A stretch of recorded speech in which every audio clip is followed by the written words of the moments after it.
So, as we're all aware, a lot of the learning experience for our students is shifting into the online world.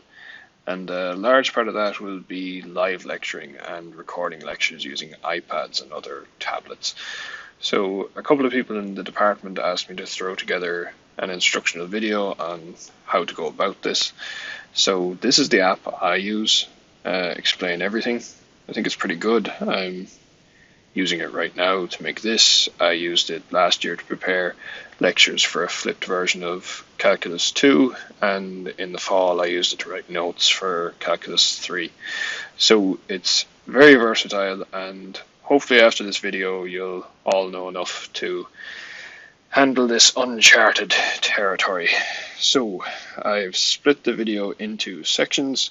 So firstly the essentials, then creating a template, shapes and images, so inserting these into your lectures, annotating notes and slides if you decide to use slides, pre-recording your lectures, and broadcasting live via Zoom, etc. So, apologies if there's some mic cuts or patchy sound or whatever in the transitions. I figured speed took precedence over perfection here. And yeah, if you have any questions at the end or whatever, feel free to send me an email. And good luck. Okay, so I'm here in my iPad home screen, and I'm going to go ahead and open up Explain Everything. Now, when we do that, we're greeted by this home screen. So I'm going to select New Project. Now I can choose between starting with a blank canvas, a template, or a PDF. So I'm going to go ahead and select Template, and I'll explain later how you can create one of these. So this is what the app looks like from inside a project. I'm going to select this presenter tool here just so I can talk through the essential features. So firstly, I recommend naming your project. So I go up here and I'm going to call this demo. You can call it lecture 13 or whatever. I'm going to go save.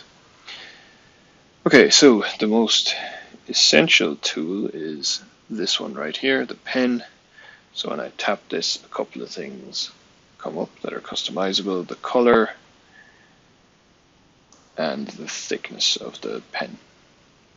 So for this background, I'm going to select the chalk-light color, and here's an example of me writing. Okay, now right next to the pen is this eraser here, so I can go back and erase what I've written. There are 3 degrees of eraser, depending on how permanent of a fixture you're trying to erase. So I won't get into that, but if you've written something and it doesn't seem to want to be erased, just go up a level and you'll get it eventually.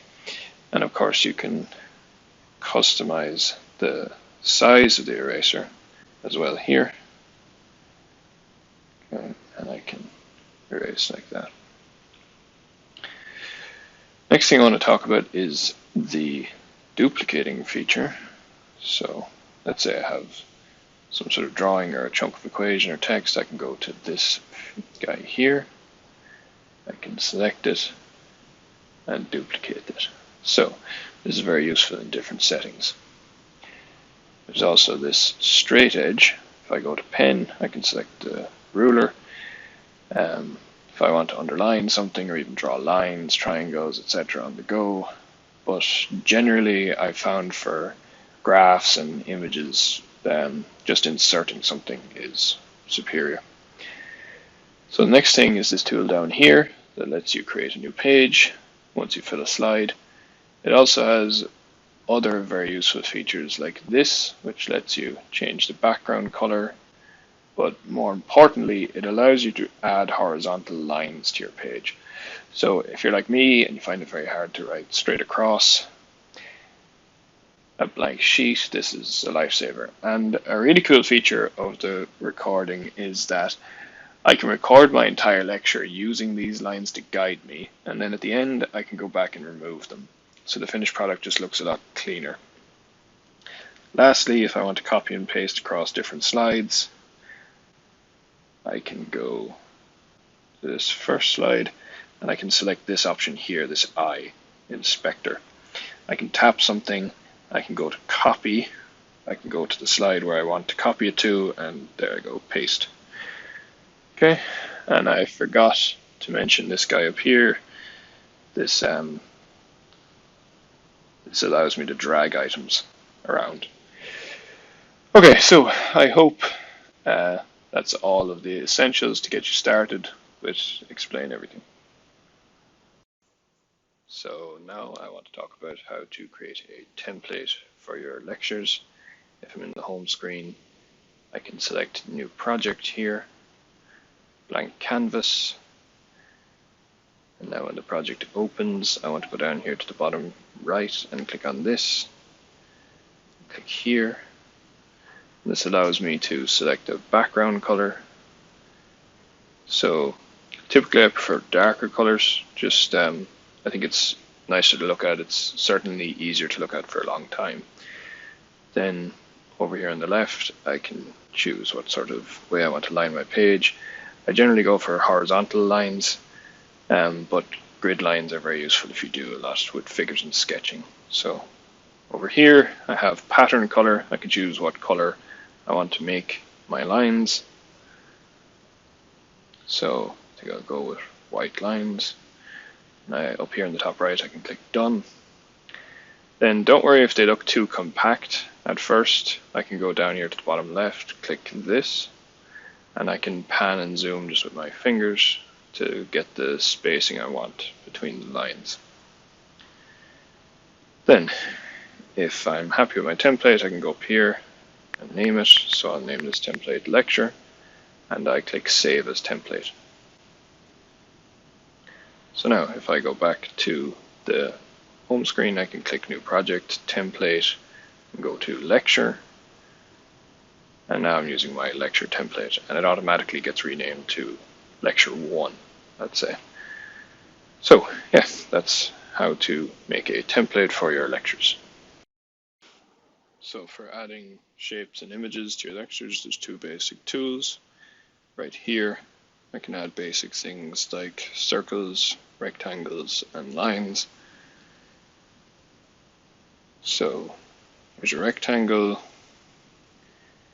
here's a circle or an ellipse, I suppose, and here's a line. So if you want to customize it, you can go up here to this drag tool, I think it's called. I can tap the image. I can change two aspects of the color. I can change either the border or the fill color. So the border does this, the fill will change the color on the region enclosed. And then I can also change the opacity. Now this is actually very useful if you want to box a formula. So let's say I'm giving a Calc 3 lecture or whatever. I have gradient f.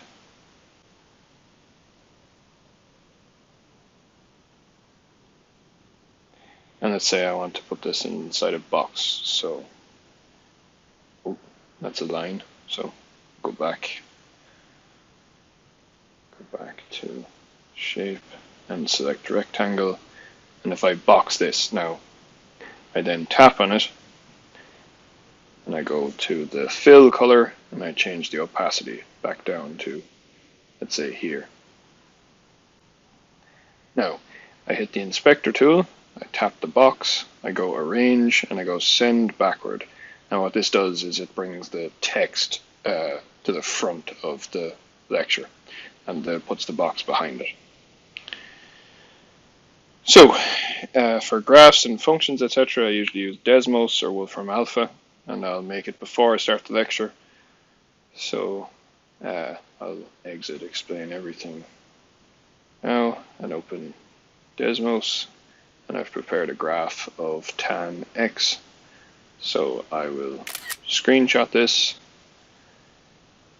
crop it, and save it to photos. I'll now exit Desmos and reopen Explain Everything, and I'll go up here. And this is generally how you add any media to your lectures. Go to all photos, select the screenshot I just made, and done. Now it won't always come in how you want it, but here's a tip before you move it. Go to Inspector, tap the image, and go to Lock and Lock Rotation. So now I can kind of move it around and scale it without it spinning around or doing anything I don't want it to do. I can move it over here, let's say.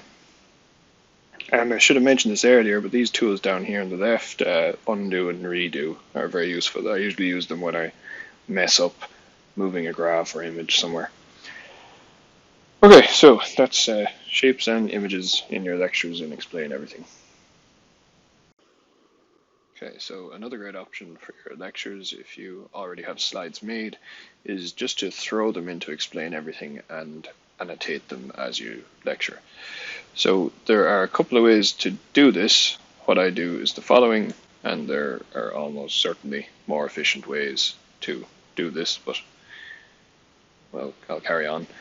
I'll start a new project. I'll select use a template. Let's use the one we made earlier.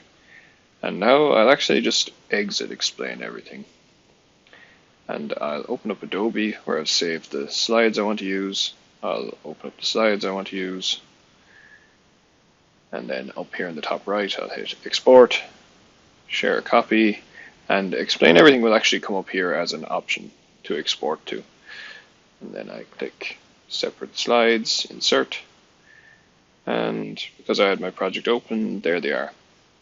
Now, first thing I'll do is tap the inspector tool, tap the slide, and lock so that it doesn't move around when I'm trying to write in it. And I just write like this and annotate the notes. Okay, so because a lot of your students are in different time zones at the minute, I think pre-recording lecture material is a great option for the type of asynchronous learning that's going to have to go on. So I know there's a lot of talk about lecturing into Zoom and recording that live, and I'll talk about that in the next section, but if you want to flip your classroom and have your students work on problems in groups during class time in these breakout groups in Zoom, this is a great option.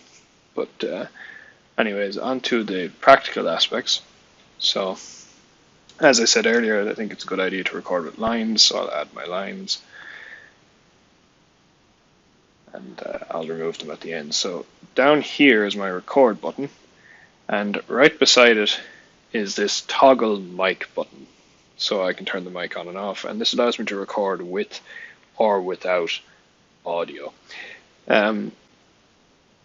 If you record without audio, you can go back and narrate it afterwards, and this generally results in a better end product because it avoids mic cuts and whatnot, but it's more time consuming and nobody really has time for perfectionism right now. So I'll go ahead and start recording with audio. So I'll just hit the record button down here. This is a lecture about chain rule. And I can hit stop. And I can go back and play This is a lecture about chain rule.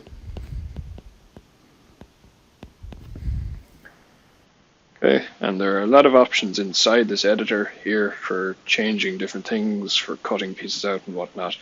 But I'd avoid getting too invested in them just because it's a little bit complicated and you don't really need them. So here to remove the lines, just go pattern none, done. I can play this back to myself. This is a lecture about the lines are gone. So if you're interested in the options within the video editor, you can go to Explain Everything's website. They'll have a full list of everything and what it does. But yeah, hopefully this is enough to get you started pre-recording your lectures on Explain Everything. So lastly, I want to talk about how to use your iPad or tablet to broadcast onto Zoom or whatever service you're using for your lectures. I would recommend downloading the app from the App Store onto your iPad like I have here. And my next instruction depends on whether or not you care about having a webcam on you. You can start the call straight from the app, but when you start to broadcast your screen, it'll shut your camera off. You should also just be aware that you have less control on the app versus on your laptop or desktop. So I recommend starting the call from your PC or whatever and joining it from your iPad, almost like a second participant. So that's what I'm going to do now. I'm going to open Zoom. I'm going to click join. I'm going to enter the meeting ID from the meeting that I've already started on my desktop. I'm going to click join meeting.